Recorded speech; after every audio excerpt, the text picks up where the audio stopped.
All right, hello, Metal Maniacs. It's the Meista from Brews and Tunes. Cheers.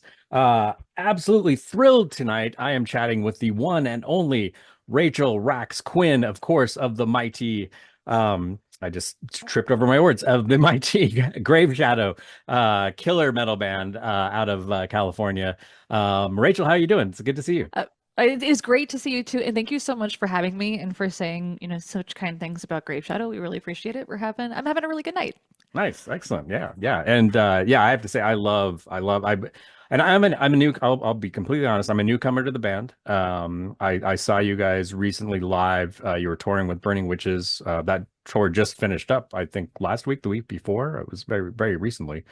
And Yes. I was fortunate enough to see you all play at a club here in Utah, and I was blown away. I thought you guys were fantastic. It was just such high energy and my definitely my style of metal, like the stuff I love. Thank Just you so much. soaring That means a lot. vocals, soaring guitars, just heavy. I love the subject matter of the lyrics, and just yeah, I was thoroughly entertained and just really blown away by you guys. So yeah, That's so super nice of you to say. And thank you. We really appreciate you coming out and checking us out. And now, now we're connected. yeah, yeah, So yeah, yeah, and a new fan, and yeah, and I'd heard of the band before. I just for some reason had never really explored. As I think a friend of mine had suggested I check you guys out, and I hadn't. And then when I saw I that you see. were on the bill for the show I was going to, I'm like, oh, great, I definitely want to check this band out. So, yeah, so I guess since we're talking about the tour, how did the tour go with Burning Witches?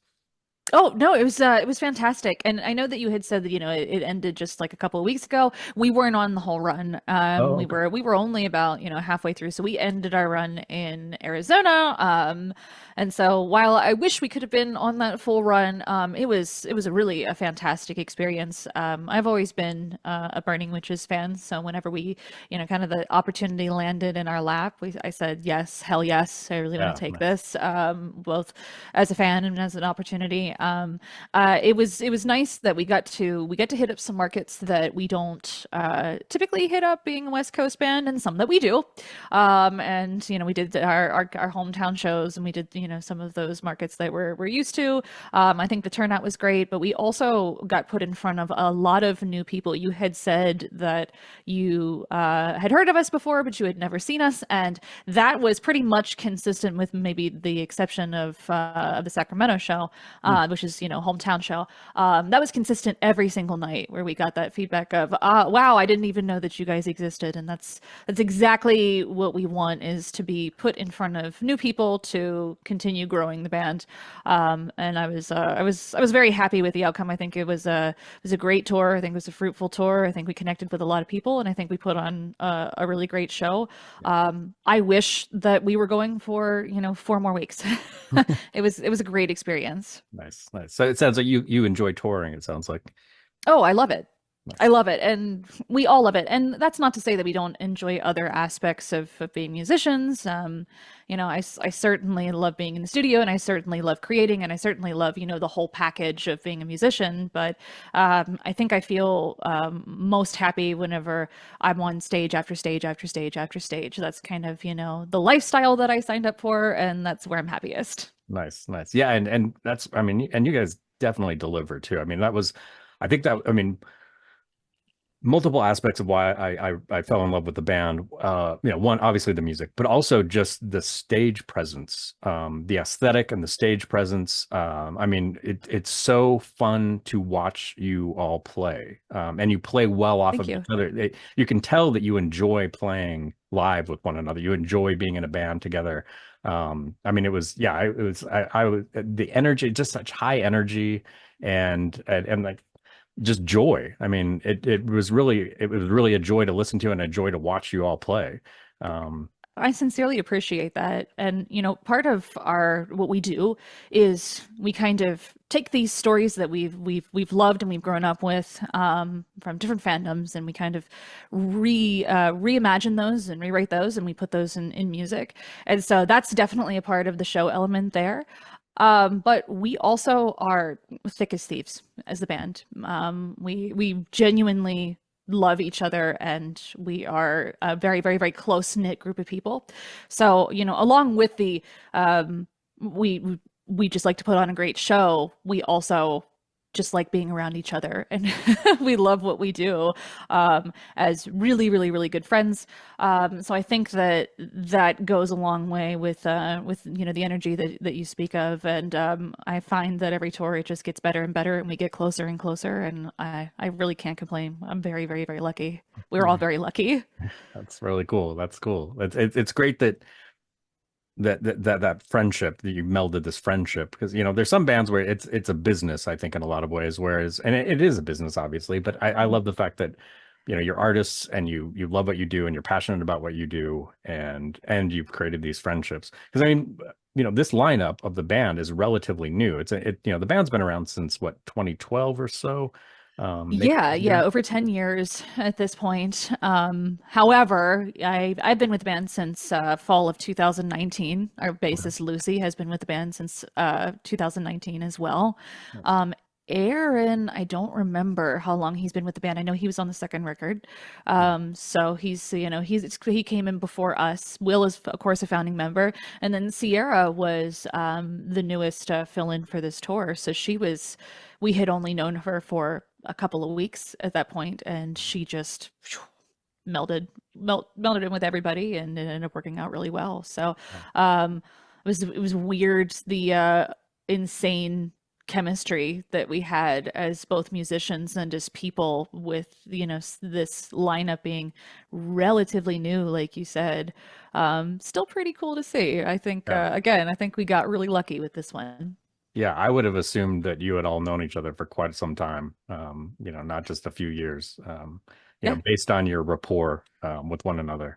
But I mean, yeah, again, I don't mean to beat this to death, but I mean, just, yeah, like I said, your stage presence is so powerful, and it's such a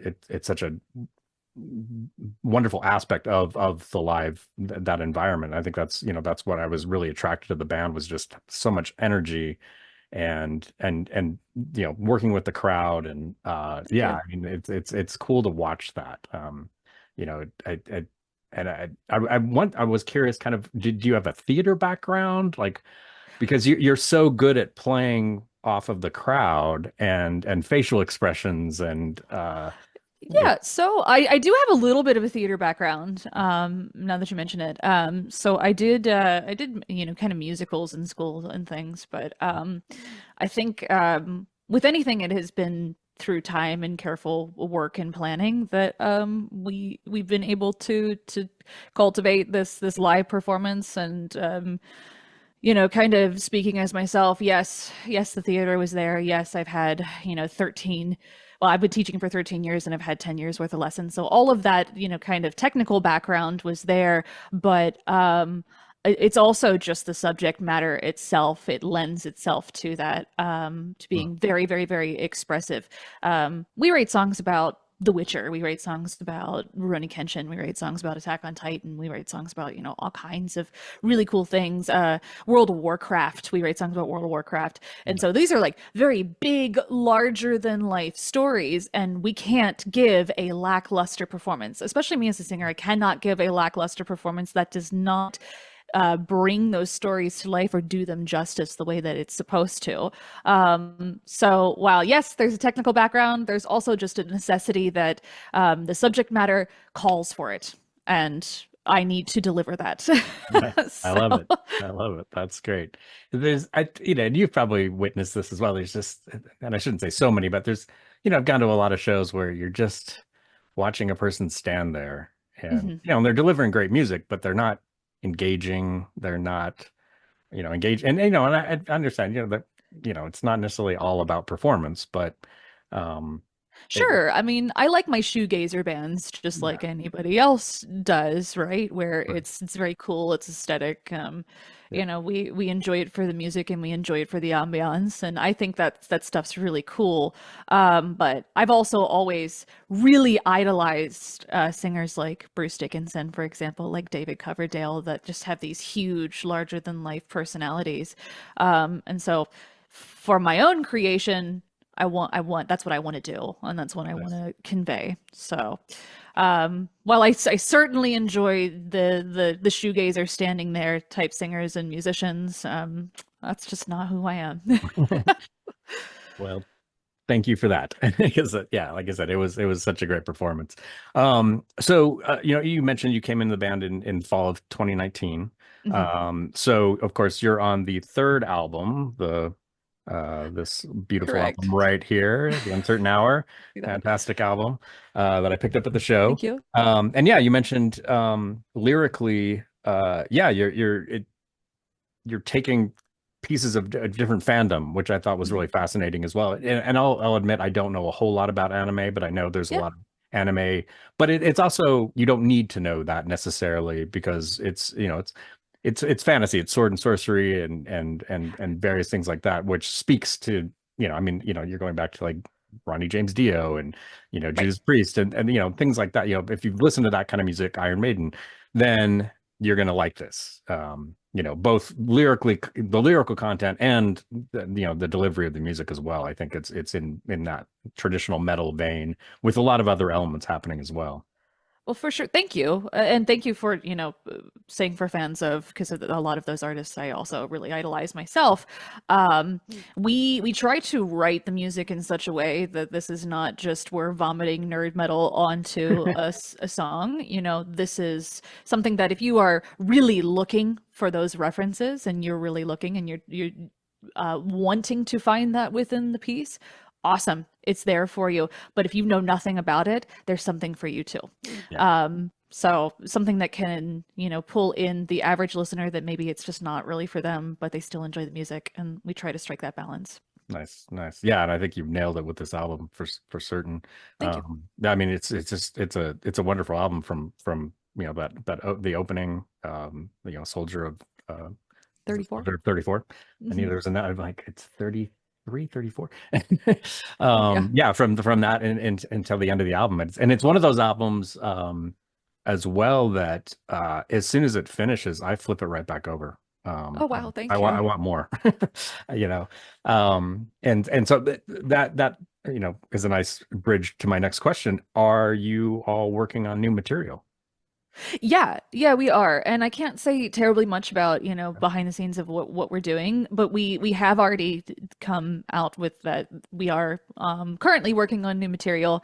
I do not have a release date for you. I cannot say whether it's next year or the year after. I can't really say any of that, but it is in the works. Album number 4 is in the works. We are really excited about some of the work that we've done so far. I think that it's really laying the foundations for something cool. We get to do something that is kind of a little bit more new to us conceptually, so we're excited about that.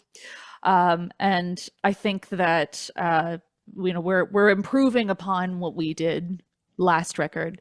And last record was very much it was named The Uncertain Hour, and that's definitely how it felt. It was released around the time of COVID, and with this new lineup, and this lineup that really didn't know each other, so it definitely felt uncertain, and getting that cohesiveness was really difficult. And I think that we've kind of overcome those hurdles, and this next record we get to really take it up a notch and make it even better. So we're really excited about it, and we hope that the fans will like it too.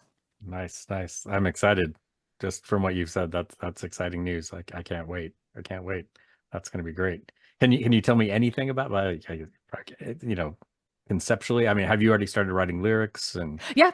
I can tell you that you actually did hear one of the songs that are set, because we had been playing it. We premiered it at a Denver festival called Mile High Power Fest that we played this year in August. We premiered it. It was a brand new song, and it currently only exists in demo form and live. Nobody's really heard it outside of that. It's called Eternal Dream. That song I wrote about the anime Cowboy Bebop. It's one of my favorite things in the entire world. It's been a really fun song to sing live, and I think it's a really nice addition to our lineup. So you've already heard a little bit of it, and you've already heard a sneak peek, and this is also why I encourage everybody to go out to live shows and to support, you know, your small bands, because you actually get to hear these things. Yeah. Yeah. Because you were out at the show when these things only exist in demo forms and they're not going to be released for a very long time, right? Right. But because you were at that show, you've heard that song and you know what it's about. Yeah, So, that's I do remember you saying, yeah, here's a new song. yep, Yeah, that's great. That's wonderful. Um, so so you're the primary lyricist, correct? correct. Okay. Yes. So tell me a little bit about the you know, song wise, how does it start with, you know, does it start with William and Aaron as far as like riffs, or does it start with you with a lyric, or you know, maybe it's all those Typically, things.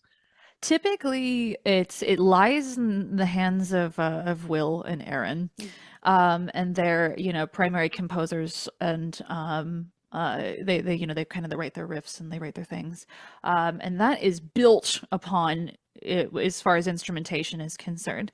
And so usually I have at least a demo, some kind of skeleton, you know, that I can work off of whenever it's sent to me. Now, while I am the primary lyricist, there's, you know, a couple of songs that you know, Will has kind of put his stamp on and has helped with, particularly anytime we write about things like World of Warcraft or The Witcher or things like that, anything that's like really fantasy based, he really wants to, you know, kind of come in and help with that, and he does a great job at that. But once that demo comes over to me, then it's okay, I need to sit with this for a little while. I need to feel the piece for a little while, and really feel the weight of it, and and understand what feelings and what emotions it's evoking in me, and then I can pull what I need to pull conceptually. I typically start with melody lines, and I, you know, kind of free form poetry. Oh, interesting. Okay.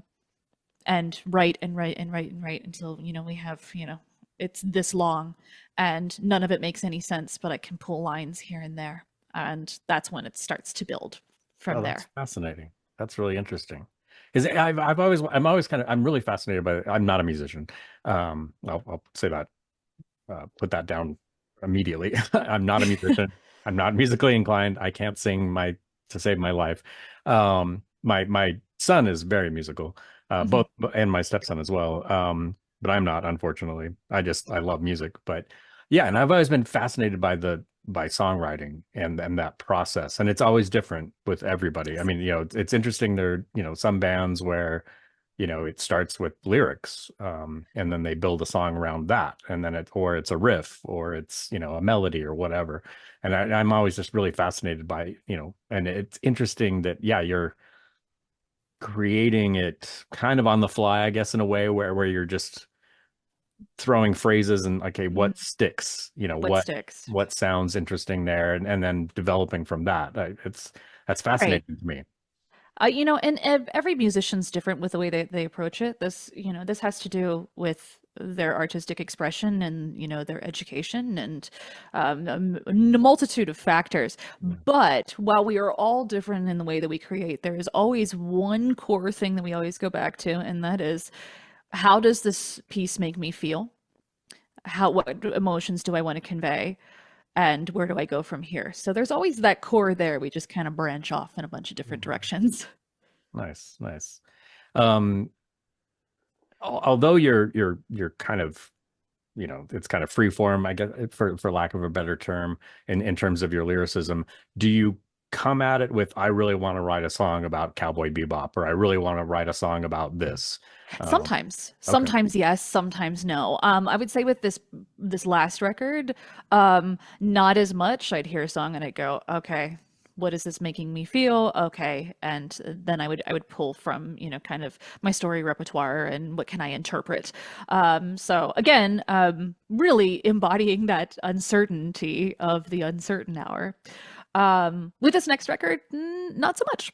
Okay. We are being a lot more careful in the way that we plan out these songs, and I will get writing prompts from Will. Sometimes I have writing prompts on my own where I go, okay, the next song I want to write it about X, Y, and Z, and I need to start from there. That's the basis. Okay. So that doesn't always happen, but it is happening with this next Nice. record, and it's a little bit Very more planned out, which is exciting, but also terrifying, because I want to do all of these things justice, and you can't just change it on the fly Right. when it's really planned out. So it has to be, you have to, cross your T's and dot your I's. You have to lay all your ducks out in a row. Yes. But I'm excited about it. I think it'll be cool. Yeah. Oh, I can't wait to hear it. I'm very excited to hear what you guys are doing. That'll be Thank cool. you. Um, Tell me a little bit about joining the band. As you mentioned, you came in 2019. Correct. Were you aware of the band already? Did you try out for the band? Did they contact you?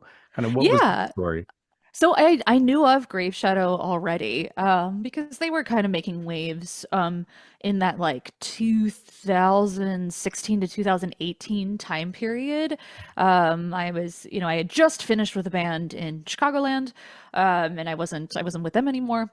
And so a friend of mine, his name is Avi. He's a wonderful, wonderful friend. He's from South Africa. We had met when I was playing a female-fronted metal festival in Baltimore, Maryland, called Flight of the Valkyries, and been really good friends since then. And he was friends with Graveshadow, and Graveshadow at that point in time was unsure if they were going to continue under the name Graveshadow or start something completely different because their singer was no longer involved. But they were looking for a good female singer, and so he kind of hit up my friend Avi. Aaron did, and he said, "Do you know of anybody?" And Avi said, "I know of one woman, and she's the only one you should hire." So I sent my demos off, and unbeknownst to me, Will tells this story a lot better than I do, but unbeknownst to me, when I sent my demos off, and Will calls Aaron and says, "Whatever you got to do to get her in." Oh, man. And so I did Hero of Time from the second record. I actually did a demo of that with my engineer at the time. I had sent it over, and I just remember getting the call like a day later from Will, and it was very like the movie Rockstar-esque in Hmm. nature. It was very, so you want the gig then. And it was decided that they thought that this outfit could be strong enough to really, continue and hold the Graveshadow name. And so it's just been, kind of that ever since. I've been all the way on the other side of the country, and I've been working on all the way on the other side of the country ever since. But it definitely aligned really well, and I'm super freaking lucky. I love my band. I'm very lucky to have them, and I'm glad that they hired me on. It's Yeah, cool. I am as well. I think you're a great fit. I think your vocal range with that dual guitar sound is just perfect. I mean, it really Thank you. is, and I love Appreciate that. it. I'm a sucker for the dual guitar. I'm So an are old we. school Judas Priest fan, even way back like Peter Green's Fleetwood Mac. That Right. those dual. I love it. I love that sound. I love those kind of harmonics, and I think those two together, and then with your vocal range, it's like this is heaven. Like I remember telling my wife, I just turned to her, I'm like, this band is so fucking great. I'm so So into sweet. this. I am so into this. Yeah, it was funny because my wife's not a metalhead, but she Yeah. likes some band, and she really liked your band a lot. Oh, And that's awesome. but she knows I'm a big music dork nerd, and she just kind of laughs at me all the time because to the point where when we were watching you play, I turned to my wife at one point, like in between songs, and I just said, "The guitar player, he looks like this is Aaron said he looks like Dwayne Allman, but with, like really long hair."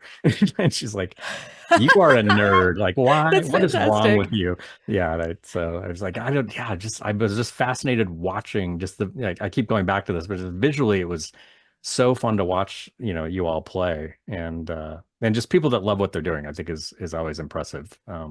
It's Well, thank you again, and send my best to your wife. I'm glad that she's not a metalhead, but she enjoyed what we do. yeah. That's the biggest compliment we can get, is when somebody who's not a metalhead enjoys what we do. It's funny that you say, Aaron, you think he looks like Dwayne Allman. They get different comparisons every time we go out, everywhere we go, so they there's no shortage of comparing those two to somebody famous. So I think we got a Chris Cornell comparison for Will this last time Oh, as well. interesting. So yeah, we're okay with it. It's fine. It's fine. Nice, nice. That's funny. Um, so let's change gears a little bit. I'm really curious about if you're willing to talk about this. I was, did you come from a musical family? Kind of where did this all start for you? Yeah, that's a really good question. So I have always had what is considered natural pitch, and musical ability, was born with it. I wouldn't say necessarily that I come from a musical family, but I do have two members of my family that, very musical. My father was very musical, a wonderful singer and guitar player. Definitely he sounded kind of like Brian Adams was Okay. like the feeling, and my grandmother was also a singer. Oh, And so, and it was, a hobby, more casual thing, but I think, genetics do play a role in oh yeah. pitch recognition, and they play a role in natural singers, and I do believe that I was born naturally a singer, and I fell into it, and I have been singing since I was, yay big, probably about 5 years old, and I just never stopped. It's just, I never stopped. I worked hard. I got instruction. I got in every play I could. I got in everything that I could get my hands on when I was a kid. I was, probably, God, 12 when I first heard Dawkins under lock and key, and I said, that I want to do Nice. that. Cool. And the rest is history. Here I am. I'm glad you mentioned that. I was gonna ask, what was if you remember, what was the key moment where you decided I want to do this professionally?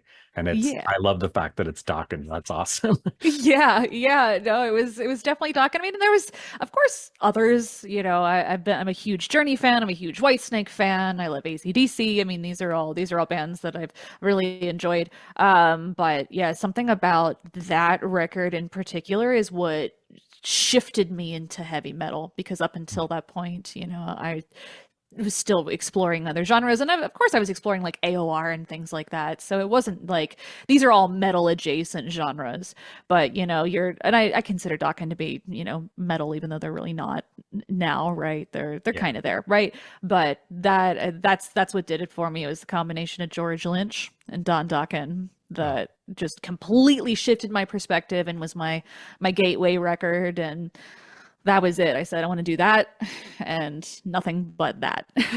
nice. So, Are that you mentioned a few bands? Are there particular vocalists, singers, that have influenced you, or especially in those younger years, and then maybe now, maybe that's shifted, maybe that's somebody else. Um, yeah, I mean, I would say that I definitely have singers that have been highly influential in my development, and now I find singers that I just really, really, really appreciate, right?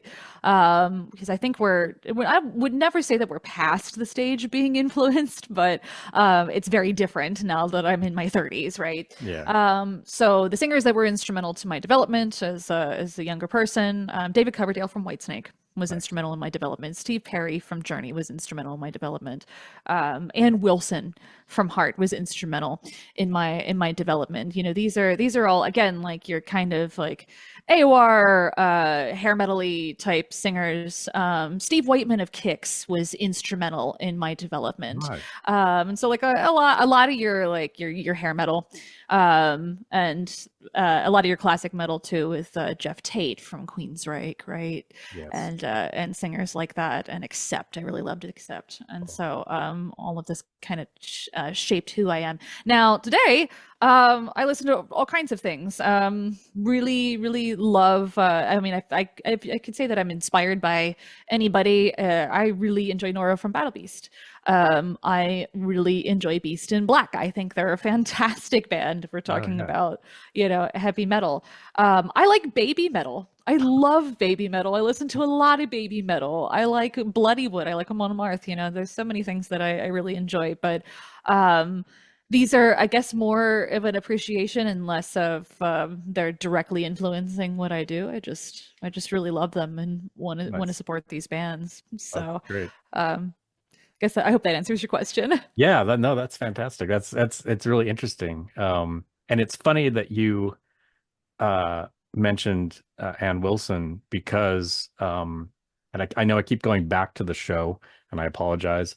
This hopefully this will be the last time I do it. But one thing where it was interesting when you when Graveshadow was doing sound check, happened to be there for sound check, and the PA was just playing music, over the PA they were just playing music, and it just happened to be when you were testing your mic, I remember. they played a Heart song, and you They did. sang along perfectly. I mean, I just turned to my wife and I was like, "Holy shit, I can't wait to hear this band play!" Like her voice is incredible. Like, Thank you. and I couldn't. I've never heard somebody hit those notes. I've heard a lot of people sing Heart, but I've never heard somebody like just nail it. And you nailed it. And I Well, love Heart, so I was fantastic. like, Thank you. I can't wait to hear this band play. So, and you guys definitely delivered. So, yeah, that's cool that you brought that up. Yeah, that's really Yeah, I remember. I remember because Barracuda was on the radio, and I yeah. said, "Well, I can either check or I can check with this." So Yeah. I did, but that's a huge compliment. I love Anne, so I hope I do her justice. So thank Oh you. yeah, you definitely did. Yeah, you definitely did. Yeah, that's really cool. So let's talk about some of the other projects you've done. Mhm. Sure. So I know you recently were on a concept album, DiAmorte, I think it's the Yeah. I was involved with DiAmorte for a little while. Yes. I played a character. Her hmm, name was Cordelia. That was the character. okay. And it was honestly a really cool experience. They have some really talented people on that cast. I mean, they have Drake Mephisto, who's that he's kind of like the brainchild behind that. They have James Dorton of Black Crown Initiate, and he's also Oh, out. He's out with Enabler Viscaris now too. Fantastic singer. You also have Laura from Shield of Wings in Diamorte. So these are like really just top notch singers and musicians that are all kind of coming together interpreting a character in what was called the Red Opera, um, cool. and putting it on record. And I had a really good time doing that. I got to learn about the Huntress General. She's called Cordelia. I thought she was really neat. I got the opportunity to play her for at least one piece, and unfortunately, even though it was a really wonderful experience with wonderful people, as often happens in the industry, when you get too busy, you get too busy, and I needed to free up my time. It was very lore intensive, Hmm. and just very intensive with time, and so I'm no longer involved. However, I think that they're all wonderful people. I will continue to support them to the ends of the earth, and I wish them the most success in the future in bringing this world of the Red Opera to life. Nice, very cool. And then you were also in the band Shokker for a while, right? Yeah, that was more of like a more localized Chicago band. We were trad metal. We were traditional metal. It was a lot of fun. And definitely give them credit as, that was a band I was with for a long time. And that was a band that I was with in my 20s. And when I'm still, trying to figure out who I am, and I'm still, kind of getting my feet wet, and I was welcomed with open arms within the Chicagoland scene, and we played some pretty cool gigs. We opened for Queensryche, we opened for Oh, wow. Y&T, we opened for Warrant. We had a great time. We played Flight of the Valkyries, we played Sword Metal Fest, a couple of other things, and unfortunately that did not end up working out. But I love being in traditional metal, a more traditional metal band in a traditional metal outfit. I loved playing with their guitarist, Casey Tremont. Fantastic guitar player and wonderful person. Nice. And it was an interesting time in my life. And I'm not really sure what all of them are up to now, but it was a good time. Very cool. Yeah, yeah. I don't know if that. Yeah, I don't think that band exists anymore, right? From what I. They do not. Yeah. No, they do not. Although I am unsure if they have formed something else. I haven't actually checked up on that since we kind of fell out of contact. Gotcha. Gotcha. Understand. Understand. Um, Speaking of shows, speaking of performing, are there any other Graveshadow shows coming up? Any tours coming up? I mean, I know you're working on the new album, but do you guys We have are working any? on the new record. At this point in time, we have things in the works, but they have not been announced or confirmed. Hmm, So, we'll just have to wait until we get some announcements for 2025. cool, cool. But as of right now, we don't have anything, that I can concretely say this is on the horizon. This is what we're going to be doing, which so often happens whenever you have an album year. Bands often do this where they will have a festival touring year and then they will have an album year. They'll have a couple festival touring years, right? And then they'll have an album year because an album is so labor intensive that often it's not, it's hard to balance that out with, a million festivals and a giant tour, right? Although I'd love to do it and I certainly wouldn't say no. I'd say, let's be super people and like do all of it. I want to be Superwoman and do everything. But it's very much the case that whenever you are focusing on a record, that is your focus for that year, as opposed to, let's play all these festivals. Let's go out on this tour. Let's go all over, hell and creation. Right. So it's kind of that balancing act, Yeah. and we're on the other side of the balancing act. And I'm not going to say that we're not going to play in 2025 because we certainly are. But is it going to be the same extent that we played this year? Maybe, maybe not. It really we'll see how the year shapes up. Nice, nice. Do you now have you guys gone out of the country? Have you gone out? Have you gone to Europe? Have you gone to We other have countries? not. We Okay. have gotten quite a few reviews overseas Hmm. for the work that we've done, but we have not made our way to Europe yet, and that is a huge goal and a huge milestone for us. Our contemporaries certainly have, and kudos to them for that, for being able to do that, but we have not gotten there yet. And that is that's something that's kind of at the forefront of our minds. We want to go to Europe. We think that we would be received well, Yeah. and it's something that we really want to do. Yeah, that's what I was thinking too. I think just with your sound, I think, especially, like the German audience and the Dutch audience, I think they would really love Graveshadow if they don't already. But I think, I think live shows, I think you guys would do really well there. And Much appreciated. festivals Thank there. you. Yeah, I think they would. Yeah, They, that's the goal, and I think that's the goal for a lot of metal bands is, yeah. European festival circuit. It's definitely, built up for most metal bands that are not in Europe. That the European festival circuit is kind of the be all end all, and honestly, it pretty much is, because you have these fests like Hellfest and Wacken and Bloodstock Open Air and Grasspop and these giant festivals that make or break these bands, and they're Yeah. on it like year after year after year, and they do considerably well planning their tours and their work around that. So Yeah. we want to get over there. We want to see the fan base. We want to meet the people. We want to give them our own brand of storytelling and our own brand of live show, and that we'll get there. We're gonna get there. Oh We're yeah, yeah.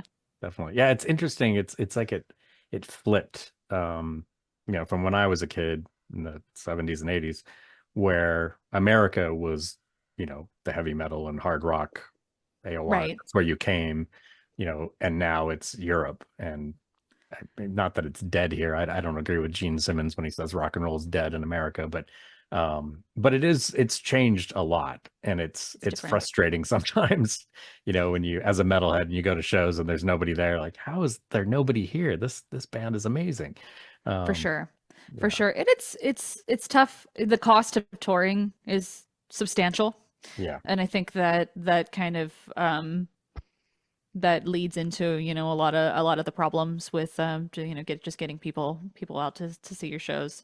Because everything's expensive. It's expensive for the bands and it's expensive for the patrons too. yeah, And I don't think that American metal bands get enough support. And I'm not necessarily saying from labels or anything like that, because I think that our labels are doing as much as they can, right. right? But overall, we're not, there's not a lot of marketing support for metal like there is, in other countries. So I think that is shifting, however. I think that is shifting. I continually see younger and younger people out at metal shows, which makes me very happy. And we are seeing festivals like the Danny Wimmer Presents festivals just growing and growing and growing and growing and getting enormous. So I think that that shift will come. We have to continue doing what we do best and writing it out and, loving our little North American power metal scene Yeah. and believing in it. Yeah, agreed. Well, and yeah, I think that's a good point. I think, yeah, there is definitely a shift. You're starting to see that. And I do love the fact that there are young people, lots of young people going to shows and more, which is awesome. And it's weird because it's, as I'm getting older, it's bizarre to go to shows now and be the old guy. I'm like, wait, I used to be the kid at the show, and now I'm the old guy at the show. Like, this is weird. But it's cool. It's great to see that. And I think also, not to get too much into this, but I think the diversity of the audience is really cool to see, especially being an older metalhead where it used to just be a whole bunch of white metal guys at shows. Yeah. And it's nice to see now, ethnicity and gender. Oh, absolutely. Absolutely. And LGBTQIA representation as well. Yeah. For metal to continue surviving, it has to be inclusive. Yeah. And it has to be welcoming of all. And I think it does that pretty successfully, if I'm being completely honest. And it's one of the only genres that does that, which is also really, really, really cool, that you can be whoever you want to be, and heavy metal goes, okay, well, you're one of us, so that's all that matters. Right. And I don't think we necessarily see that with other subgenres and cultures. Right. So that's really cool. I think it should continue its inclusivity, and I think if it continues that, then it will continue to flourish and survive. And so we have to back the young people. We have to back the people of color. We have to back the LGBTQIA people. We have to back the people of all different genders. And if we do that, we have a chance at seeing the entire scene thrive and succeed. Yeah, agreed, definitely. Yeah, that was one thing I thought was really cool. And I guess it was the 90s even at the time, and I was happily surprised that when Rob Halford came out, nobody cared. Like, okay. Yeah. There was no back, because I was really worried there would be a backlash, and there was no backlash. Like, really, I mean, maybe some rednecks, but but for the most part, nobody, like, okay, whatever. No, I mean, there's queerness all over metal. Yeah. I mean, that's the truth. The truth of it. It's all over the genre. It is all over the genre. It always has been. It always will be. And in the industry, there's a lot of it. There's so much of it, and it's just completely normalized. Yeah, which is great. Yeah, it's fantastic. Yeah, it is fantastic. It's cool to see that. Yeah. Also, completely switching gears. I wanted to ask you, I don't want to keep you all night, but I did want to ask you a little bit about, and I know we touched on this prior to the recording the interview. I wanted to ask you about, you're a vocal coach. You teach. Tell me a little bit about that. Oh, I love it. So I've been teaching for, let's see, I'm 32. So I've been teaching since I was 19. Oh, wow. Long time. Yeah, it's like 13 years. I've been teaching for a long time. And I certainly am much more of a teacher today than I was whenever I was 19 years old. I've learned a lot. But I've worked for kind of like an after school organization. I'd rather not say their name just because then I have to say that my views don't represent them and all that fun stuff. So I'm not going to do that. But I have worked for an organization for a very long time. And then I also do private lessons on my own. Okay. I fell into teaching as something that I just really enjoyed doing. I did it for a little bit of extra money, and it just kept building and building and building. So most of the age ranges that I work with are that 13 to 18-year-old range. However, I have done preparation with other musical artists. I have done preparation for a more high-profile musical artist.